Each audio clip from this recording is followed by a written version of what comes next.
بسم اللہ الرحمن الرحیم۔ شروع اللہ کے نام سے جو بڑا مہربان اور نہایت رحم والا ہے۔ غلاموں کی منڈی لگی ہوئی تھی، خریدار غلام خرید رہے تھے اور فروخت کرنے والے بلند آواز میں گاہکوں کو متوجہ کر رہے تھے۔ منڈی میں ہر رنگ، نسل اور ہر عمر کا غلام موجود تھا۔ یہ عرب کی مشہور منڈی تھی جس میں دور دراز سے غلام بکنے کے لیے آئے تھے اور خریدار بھی بڑی تعداد میں منڈی کا رخ کرتے تھے۔ انمار مکہ شہر کی بڑی معروف خاتون تھی۔ ان کا کاروبار تھا جو مکہ کے آس پاس کے علاقوں میں پھیلا ہوا تھا۔ ویسے تو اس کے پاس مال و دولت اور غلاموں کی کثرت تھی، لیکن پھر بھی اس کو ایک غلام کی ضرورت تھی۔ وہ چاہتی تھی کہ کوئی چھوٹی عمر کا غلام مل جائے جو اس کے گھر کے کام کاج میں ہاتھ بٹاتا رہے۔ غلام کی ضرورت ہی اسے منڈی میں کھینچ لائی۔ منڈی میں بہت سے غلام موجود تھے۔ بیچنے والے اپنے اپنے غلاموں کو قطار میں کھڑا کر کے آوازیں لگا رہے تھے اور خریدار غلاموں کو دیکھتے چلے جا رہے تھے اور فروخت کرنے والوں سے غلام کے کام اور علاقے کے متعلق پوچھ رہے تھے۔ انمار بھی قطار در قطار کھڑے غلاموں کو دیکھتی جا رہی تھی۔ ایک جگہ پہنچ کر وہ رک گئی۔ اس کا چہرہ مسرت سے دمک اٹھا۔ جس چیز کی تلاش میں وہ تھی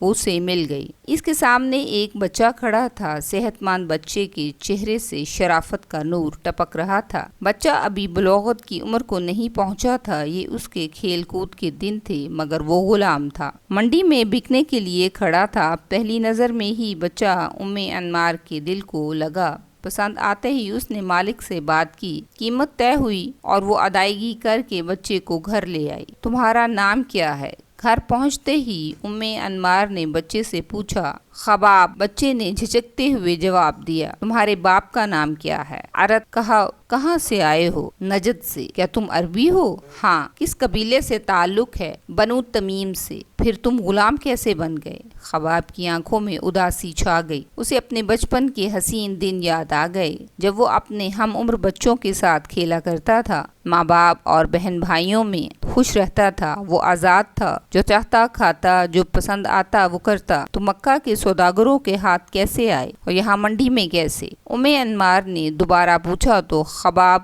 خیالات کی دنیا سے باہر آ گیا۔ انمار کے سوال پر اس نے ایک سرد آہ بھری، پھر دکھی لہجے میں بولا، کچھ عرصہ پہلے کی بات ہے۔ بنو تمیم کے جس محلے میں ہم رہتے تھے، عرب کے کچھ لٹیروں نے اس محلے پر حملہ کیا۔ ڈاکوؤں نے گھروں میں موجود تمام سامان لوٹ لیا، بڑے مردوں کو قتل کر دیا اور عورتوں اور بچوں کو قیدی کر کے اپنے ساتھ لے آئے۔ میں جس ڈاکو کی قید میں تھا اس نے مجھے ایک آدمی کے ہاتھ بیچ دیا اور میں آزاد آدمی سے غلام بن گیا۔ جس آدمی نے مجھے خریدا اس نے کچھ دیر اپنے پاس رکھا، پھر اگلے آدمی کے ہاتھ بیچ دیا۔ اس طرح بکتے بکاتے میں اس منڈی میں پہنچ گیا اور آج آپ مجھے خرید کر لے آئی ہیں۔ انمار نے خباب کی درد بھری داستان سنی۔ خباب اس چھوٹی سی عمر میں اتنے دکھ سہ چکا تھا اور کئی افراد کی غلامی میں رہ کر بہت کچھ سیکھ لیا۔ اس میں صلاحیتیں تھیں، وہ کچھ کرنے کا عزم بھی رکھتا تھا۔ انمار نے اس کی صلاحیتوں کو بھانپ لیا اور اپنا ارادہ بدل لیا۔ وہ گھر کا کام کاج کروانے کی بجائے اسے مکہ کی مشہور اسلحہ ساز آدمی کا شاگرد بنا دیا۔ وقت گزرتا گیا اور خباب آہستہ آہستہ اسلحہ سازی میں مہارت حاصل کرتا رہا۔ پھر ایک روز وہ بھی آیا کہ خباب ایک ماہر اسلحہ ساز بن گیا۔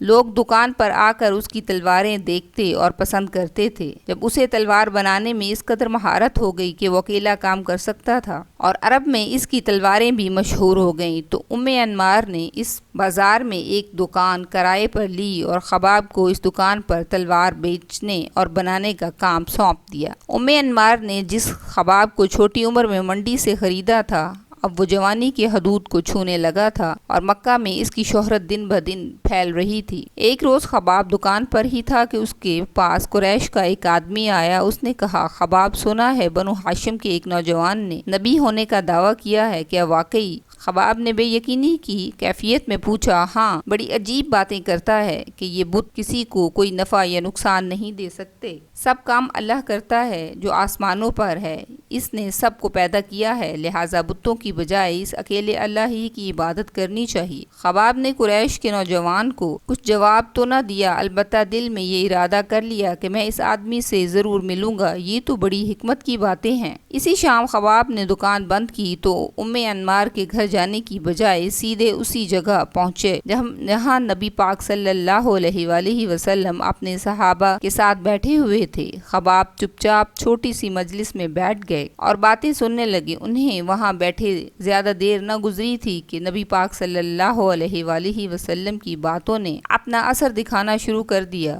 دین اسلام کی سچی باتیں دل میں گھر کر گئیں تو مجلس میں اٹھے اور پکار کر کہا، میں گواہی دیتا ہوں اللہ کے سوا کوئی معبود نہیں اور محمد صلی اللہ علیہ وآلہ وسلم اللہ کے بندے اور رسول ہیں۔ خباب نے اسلام قبول کیا تو اسے چھپانے کی بجائے علی الاعلان کہا، آج کے بعد میں مسلمان ہوں۔ یہ اعلان بنو خزاعہ کے ایک نوجوان نے سنا تو وہ بھاگم بھاگ انمار کے پاس گیا اور کہا، انمار، تمہیں خبر ہے کہ تمہارے غلام نے کیا کام کیا ہے؟ کیوں؟ کیا کیا ہے خباب نے؟ خباب بے دین ہو گیا ہے، نوجوان نے بے دھڑک جواب دیا۔ یہ سنتے ہی انمار کا چہرہ غصے سے سرخ ہو گیا۔ انمار اپنے بھائی سبا بن عبد العزیٰ کے پاس گئی اور اسے تمام صورتحال سے آگاہ کیا۔ سبا بھی خباب کے ایمان لانے کی خبر سن کر سیخ پا ہو گیا۔ وہ اس وقت تیش سے اٹھا اور خباب کی دکان پر پہنچ گیا۔ خباب، سنا ہے تم بے دین ہو گئے ہو؟ نہیں، ایسی تو کوئی بات نہیں، بلکہ میں تو اب دیندار ہوا ہوں۔ حضرت خباب رضی اللہ تعالی عنہ نے نرمی سے جواب دیا، کیا تم نے بنو ہاشم کے نوجوان محمد صلی اللہ علیہ وآلہ وسلم کی پیروی نہیں شروع کر دی؟ سبا نے تل ملاتے ہوئے سوال کیا۔ ہاں، یہ بات تو ہے، اصل میں بے دین نہیں ہوں، بلکہ میں نے تو اللہ وحدہ لا شریک پر ایمان لایا ہوں۔ اب چونکہ میں ایک اللہ کو اپنا اللہ مانتا ہوں، اس لیے میں نے تمام بت بھی پھینک دیے ہیں۔ حضرت خباب رضی اللہ تعالی عنہ ابھی اپنا جواب بھی مکمل نہ کر پائے تھے کہ سبا نے انہیں مارنا شروع کر دیا۔ وہ خباب کے اسلام کا یوں اظہار اور اپنے خداؤں کی نفی برداشت نہ کر سکا۔ سبا کے ساتھ جو لڑکے آئے تھے انہوں نے بھی جو ہاتھ آیا دکان سے اٹھایا اور حضرت خباب رضی اللہ تعالی عنہ کو پیٹنا شروع کر دیا۔ حضرت خباب رضی اللہ تعالی عنہ کو ہر طرف سے گھونسوں، ڈنڈوں، لوہے کی سلاخوں سے پیٹا جا رہا تھا اور ظالموں نے انہیں اس قدر مارا کہ وہ اتنی مار برداشت نہ کر سکے، لڑکھڑا کر گر گئے اور بے ہوش ہو گئے۔ اس کے جسم پر ہر طرف زخموں کے نشان تھے اور ان سے خون بہہ رہا تھا۔ حضرت خباب رضی اللہ تعالی عنہ اپنی دکان پر بے ہوش پڑے تھے۔ انہیں اسلام قبول کرنے کی وجہ سے پڑنے والی مار کی خبر پورے مکہ میں گھوم رہی تھی۔ ایک غلام کی جرأت انہیں یوں مارنے پر جو سنتا وہ حیرت میں ڈوب جاتا۔ قریش کے سرکردہ لوگوں تک جب یہ خبر پہنچی تو وہ حیران ہوئے۔ جب سے محمد صلی اللہ علیہ وآلہ وسلم نے اپنے دین کی دعوت شروع کی ہے، تب سے کئی آدمی اس کے ساتھ ملے تو ہیں، لیکن یوں علی الاعلان ہمارے بتوں کو برا کہنے کی جرأت آج تک انہیں نہیں ہوئی۔ ایک لوہار غلام سے یہ توقع ہرگز نہ تھی۔ قریش کے سردار نے مجلس میں بیٹھے آدمی سے کہا۔ اسی روز قریش کے تمام سردار خانہ کعبہ کے پاس جمع ہو گئے۔ انہیں جب کوئی اہم فیصلہ کرنا ہوتا تھا تو مشاورت کے لیے وہ اسی جگہ جمع ہوتے تھے۔ میٹنگ شروع ہو گئی کہ اس نوجوان سے کیسے نپٹا جائے تاکہ کسی اور کو ہمارے خداؤں کی توہین کرنے کی جرأت نہ ہو۔ اجلاس کی صدارت ابو سفیان بن حرب، ابو جہل اور مغیرہ کا بیٹا ولید کر رہے تھے، جبکہ سرداروں کے علاوہ خباب کا مالکہ انمار اور اس کا بھائی سبا بھی اپنے حواریوں کو لیے بیٹھا تھا۔ ابو جہل نے غصے سے بھرے لہجے میں کہا، محمد صلی اللہ علیہ وآلہ وسلم کی دعوت دن بدن پھیل رہی ہے، اسے روکنے کا ایک ہی طریقہ ہے۔ جس قبیلہ کا فرد محمد صلی اللہ علیہ وآلہ وسلم کے دین پر ایمان لائے، وہ قبیلہ نہ صرف اس نوجوان کا بائیکاٹ کرے بلکہ اسے ہر طریقہ سے اس بات پر آمادہ کرے کہ وہ محمد صلی اللہ علیہ وآلہ وسلم کا دین چھوڑنے پر مجبور ہو جائے، چاہے اسے مارنے کی نوبت ہی کیوں نہ آ جائے۔ ابو جہل اسلام اور حضرت محمد صلی اللہ علیہ وآلہ وسلم کے خلاف اپنی نفرت کا اظہار کر کے چپ ہوا تو مجلس میں خاموشی چھا گئی۔ کسی کو اس بات سے کوئی اختلاف نہ تھا،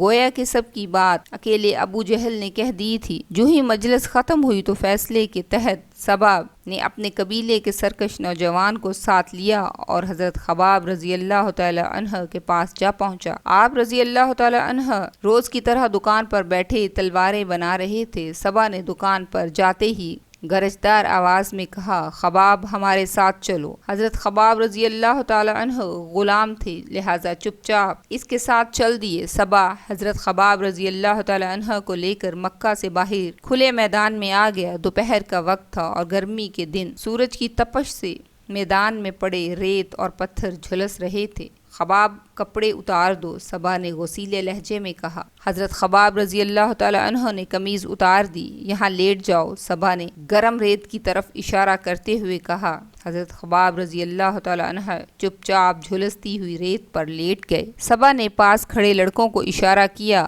وہ اشارہ پاتے ہی ایک بھاری بھرکم پتھر اٹھا لایا، پتھر خباب کے سینے پر رکھ دیا۔ صبا نے لڑکوں کو نیا حکم دیا۔ حکم پاتے ہی لڑکے بڑھے اور انہوں نے بھاری بھرکم پتھر حضرت خباب رضی اللہ تعالی عنہ کے سینے پر رکھ دیا۔ صبا نے لاٹھی اٹھائی اور حضرت خباب رضی اللہ تعالی عنہ کو پیٹنا شروع کر دیا۔ جب تھک گیا تو اس نے لڑکوں کو حکم دیا، وہ بھی بے رحمی سے حضرت خباب رضی اللہ تعالی عنہ کو پیٹنے لگے۔ آپ رضی اللہ تعالی عنہ نیم بے ہوشی کی حالت میں پڑے مار کھاتے رہے۔ ان کے جسم پر لگے زخموں سے خون رس رہا تھا۔ جب مارتے مارتے لڑکے تھک گئے تو صبا حضرت خباب رضی اللہ تعالی عنہ کے پاس آیا۔ آپ رضی اللہ تعالی عنہ زخموں کی تاب نہ لاتے ہوئے کرا رہے تھے۔ وہ مکروہ ہنسی ہنستے ہوئے بولا، خباب اب بتاؤ محمد صلی اللہ علیہ وآلہ وسلم کے متعلق تمہاری کیا رائے ہے؟ حضرت خباب رضی اللہ تعالی عنہ نے جواب دیا، وہ اللہ کے بندے اور اسی کے رسول ہیں۔ وہ ہماری طرف نبی بنا کر بھیجے گئے ہیں تاکہ ہمیں ہدایت کا راستہ دکھائیں اور نیکی کے کاموں کی طرف رہنمائی کریں۔ صبا نے سنا تو وہ آگ بگولا ہو گیا اور حضرت خباب رضی اللہ تعالی عنہ کو دوبارہ پیٹنے لگا۔ آپ رضی اللہ تعالی عنہ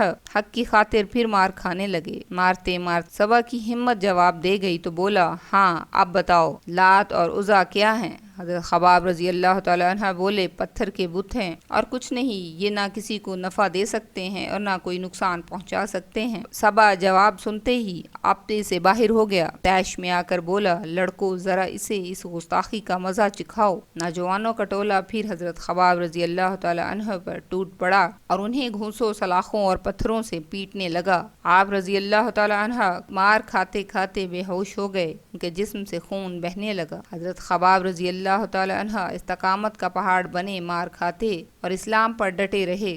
صبا اور قریش مکہ کا یہ روز کا معمول بن گیا۔ سورج جو ہی تپتا اور اس کی گرمی سے ریت گرم ہوتی تو صبا حضرت خباب رضی اللہ تعالی عنہ کو میدان میں لے جاتا اور انہیں گرم ریت پر لٹا کر ان کے سینے پر بھاری بھرکم پتھر رکھتا اور پیٹنا شروع کر دیتا۔ ایک روز حضرت خباب رضی اللہ تعالی عنہ اپنی دکان پر بیٹھے تھے کہ نبی پاک صلی اللہ علیہ وآلہ وسلم کا اس بازار سے گزر ہوا۔ حضرت خباب رضی اللہ تعالی عنہ بہت خوش ہوئے، دکان سے باہر آئے اور آپ صلی اللہ علیہ وآلہ وسلم سے باتیں کرنے لگے۔ اسی دوران اس کی ملکہ ام انمار ادھر آ نکلی۔ اس نے اپنے غلام حضرت خباب رضی اللہ تعالی عنہ کو حضرت محمد صلی اللہ علیہ وآلہ وسلم کے ساتھ باتیں کرتے دیکھا تو دل ملا اٹھی۔ جو ہی پیارے محمد صلی اللہ علیہ وآلہ وسلم گئے، وہ غصے سے بھری ہوئی اپنے بھائی صبا کے ساتھ حضرت خباب رضی اللہ تعالی عنہ کے پاس آئی اور انہیں وہیں پیٹنا شروع کر دیا۔ صبا نے آپ رضی اللہ تعالی عنہ کو پیٹنا بند کیا اور دکان کے اندر گیا، بھٹی سے گرم انگارے نکالے اور انہیں زمین پر بچھایا اور حضرت خباب رضی اللہ تعالی عنہ کو دہکتے ہوئے انگاروں پر لٹا دیا۔ حضرت خباب رضی اللہ تعالی عنہ تکلیف کی شدت سے بے ہوش ہو گئے۔ ام انمار کا غصہ اس سے بھی ٹھنڈا نہ ہوا تو وہ بھٹی سے گرم سلاخ نکال لائی اور جھلستی ہوئی سلاخ حضرت خباب رضی اللہ تعالی عنہ کے سر پر رکھ دی۔ ام انمار کا ظلم اس قدر بڑھا کہ وہ آئے روز گرم سلاخوں سے آپ رضی اللہ تعالی عنہ کا جسم داغنے لگی۔ صبا انہیں دہکتے انگاروں پر لٹا کر پتھر رکھ دیتا۔ ایک روز جب دونوں بہن بھائی حضرت خباب رضی اللہ تعالی عنہ پر ظلم و ستم کر رہے تھے تو حضرت خباب رضی اللہ تعالی عنہ نے اللہ تعالیٰ سے دعا کی، یا اللہ جیسے یہ مجھے سزا دیتے ہیں تو ان کے ساتھ بھی ایسا ہی کر۔ حضرت خباب رضی اللہ تعالی عنہ کی اس دعا کو چند روز ہی نہ گزرے تھے کہ ام انمار کو دورہ پڑا اور اس کے سر میں شدید درد اٹھی۔ وہ چیختے چلانے لگی۔ ام انمار کو سر درد کا دورہ تھوڑی تھوڑی دیر بعد پڑنے لگا۔ جب سر درد کی تکلیف ام انمار کی برداشت سے باہر ہو گئی تو اس کی حالت غیر ہونے لگی۔ ام انمار کے بیٹوں نے ماں کو درد سے کراہتے دیکھا تو اٹھا کر حکیم کے پاس لے گئے۔ اس زمانے میں حکیم داغنے سے علاج کیا کرتے تھے۔ انمار کے لیے بھی انہوں نے یہی دوا استعمال کی اور آگ میں لوہے کی سلاخ گرم کر کے انمار کے سر پر لگاتے تھے۔ یوں حضرت خباب رضی اللہ تعالی عنہ کی دعا قبول ہوئی اور انمار کو اس کے کیے کی سزا کی جھلک دنیا ہی میں دیکھنا پڑی۔ حضرت خباب رضی اللہ تعالی عنہ اسلام کی خاطر دکھ اور تکالیف سہتے رہے، مگر انہوں نے اپنی زبان سے کلمہ شہادت نہ چھوڑا۔ ان کی اس قربانی کی وجہ سے صحابہ کرام رضی اللہ تعالی عنہ کی نگاہوں میں وہ بڑی عزت رکھتے تھے۔ حضرت عمر رضی اللہ تعالی عنہ کے دور خلافت کی بات ہے، کھجور کے پتوں سے بنی ہوئی چٹائی زمین پر بچھی ہوئی تھی۔ خلیفہ اس پر بیٹھے کام کر رہے تھے کہ اچانک کمرے میں ایک آدمی داخل ہوا۔ اسلام کی آواز سے کام کرتے ہوئے خلیفہ کے ہاتھ رک گئے۔ خلیفہ نے سر اوپر اٹھایا تو خوشی سے ان کا چہرہ دمک اٹھا۔ مسند خلافت سے اٹھے اور اپنے آنے والے فرد کو پرتقپاک سے ملے اور اپنے برابر مسند پر بٹھا لیا۔ پھر آہستگی سے بولے، اس مسند پر بیٹھنے کے حقدار دو افراد ہیں، ایک بلال اور دوسرا خباب رضی اللہ تعالی عنہ۔ ربیع الاول یکم ہجری کو حضرت خباب رضی اللہ تعالی عنہ مکہ معظمہ سے ہجرت کر کے مدینہ طیبہ پہنچے۔ مسند احمد بن حنبل رحمۃ اللہ علیہ سے روایت ہے کہ حضرت خباب رضی اللہ تعالی عنہ کہتے ہیں کہ میں نے صرف اللہ تعالیٰ کی خوشنودی کے لیے ہجرت کی تھی۔ غزوات کا سلسلہ شروع ہوا تو حضرت خباب رضی اللہ تعالی عنہ بن سرور دو عالم صلی اللہ علیہ وآلہ وسلم کی معیت میں شروع سے لے کر آخر تک تمام غزوات میں شریک ہوئے اور بہادری اور شجاعت کی جو جوہر دکھائے سنہرے حروف میں لکھنے کے قابل ہیں۔ حضرت خباب بن ارت رضی اللہ تعالی عنہ جلیل القدر صحابہ میں شمار ہوتے ہیں۔ وہ انتہائی صابر، بردبار، مصائب کو برداشت کرنے والے وفادار جانثار تھے۔ حضرت خباب رضی اللہ تعالی عنہ اپنی زندگی کے آخری دور میں بہت مالدار ہو گئے اور اتنے سونے چاندی کے مالک بن گئے جس کا انہیں وہم و گمان بھی نہ تھا، لیکن انہوں نے اپنے مال کو راہ خدا میں خرچ کیا، ایک ایسا انوکھا طریقہ اختیار کیا کہ جو پہلے کسی نے بھی اختیار نہیں کیا تھا۔ یہ درہم اور دینار گلی میں ایک ایسی جگہ رکھ دیتے جس کا ضرورت مندوں، فقراء اور مساکین کو بھی پتہ تھا، نہ تو اس پر کسی کو نگران مقرر کیا اور نہ تالا لگایا۔ ضرورت مند ان کے گھر آتے اور پوچھتے اور اجازت طلب کیے بغیر اپنی ضرورت کے مطابق وہاں سے مال لے جاتے۔ اس کے باوجود انہیں اندیشہ تھا کہ اس مال کے متعلق قیامت کے روز میرا حساب لیا جائے گا، کہ مجھے اس کی وجہ سے عذاب میں مبتلا کر دیا جائے گا۔ حضرت خباب رضی اللہ تعالی عنہ آخری عمر میں کوفہ میں اقامت پذیر ہو گئے اور وہیں پیٹ کی تکلیف سے شدید بیمار ہو گئے۔ علاج کی غرض سے 7 جگہ سے پیٹ داغا گیا۔ انہیں بہت زیادہ تکلیف ہوئی اور فرمانے لگے، اگر رسول پاک صلی اللہ علیہ وآلہ وسلم نے موت کی تمنا کرنے سے منع نہ کیا ہوتا تو میں اپنی موت کی دعا کرتا۔ اس نازک حالت میں کچھ دوست بیمار پرسی کے لیے آئے اور حضرت خباب رضی اللہ تعالی عنہ سے کہنے لگے، ابو عبداللہ خوش ہو جائیے کہ دنیا چھوڑنے کے بعد حوض کوثر پر آپ بچھڑے ہوئے ساتھیوں سے ملاقات کریں گے۔ یہ سن کر ان پر گریہ طاری ہو گیا۔ جب پاس بیٹھے لوگوں نے دیکھا کہ حضرت خباب رضی اللہ تعالی عنہ رو رہے ہیں تو اس کو مخاطب کر کے فرمایا، واللہ میں موت سے نہیں ڈرتا۔ تم نے ان ساتھیوں کا ذکر کیا ہے جنہوں نے دنیا میں کوئی اجر نہیں پایا، آخرت میں انہیں یقیناً اپنا اجر پا لیا ہوگا، لیکن ہم ان کے بعد رہے اور دنیا کی نعمتوں سے اس قدر حصہ پایا کہ ڈر ہے کہ کچھ دیر پہلے ان کے سامنے کفن لایا گیا تو اشک بار ہو کر بڑی حسرت سے فرمایا، یہ تو پورا کفن ہے، افسوس کہ حضرت حمزہ رضی اللہ تعالی عنہ کو ایک چھوٹی سی چادر میں کفنایا گیا جو ان کے تمام بدن کو بھی نہ ڈھانپ سکی۔ پھر انہوں نے وصیت کی کہ اہل کوفہ کے معمول کے مطابق مجھے شہر کے اندر دفن نہ کرنا بلکہ میری قبر شہر کے باہر کھلے میدان میں بنانا۔ اس وصیت کے بعد انہوں نے اس دنیا فانی سے کوچ کیا اور اس وقت ان کی عمر 72 سال کے لگ بھگ تھی۔ وہ وصیت کے مطابق شہر سے باہر سپرد خاک کیا گیا۔ اس کے بعد اہل کوفہ نے بھی اپنی میتوں کو یہاں دفن کرنا شروع کر دیا۔ سیدنا حضرت علی مرتضیٰ رضی اللہ تعالی عنہ جنگ صفین کے بعد 37 ہجری میں اپنے دارالخلافہ کوفہ کو واپس تشریف لائے تو شہر کے باہر آپ رضی اللہ تعالی عنہ کی نظر 7 قبروں پر پڑی۔ لوگوں سے پوچھا، یہ کس کس کی قبریں ہیں؟ جب ہم کوفہ سے چلے تھے تو یہاں کوئی قبر نہ تھی۔ جواب ملا، اے امیر المومنین، وہ پہلی قبر حضرت خباب رضی اللہ تعالی عنہ کی ہے جنہیں ان کی وصیت کے مطابق سب سے پہلے یہاں دفن کیا گیا تھا، باقی قبریں دوسرے لوگوں کی ہیں۔ یہ سن کر حضرت علی رضی اللہ تعالی عنہ کی آنکھیں اشک بار ہو گئیں۔ حضرت خباب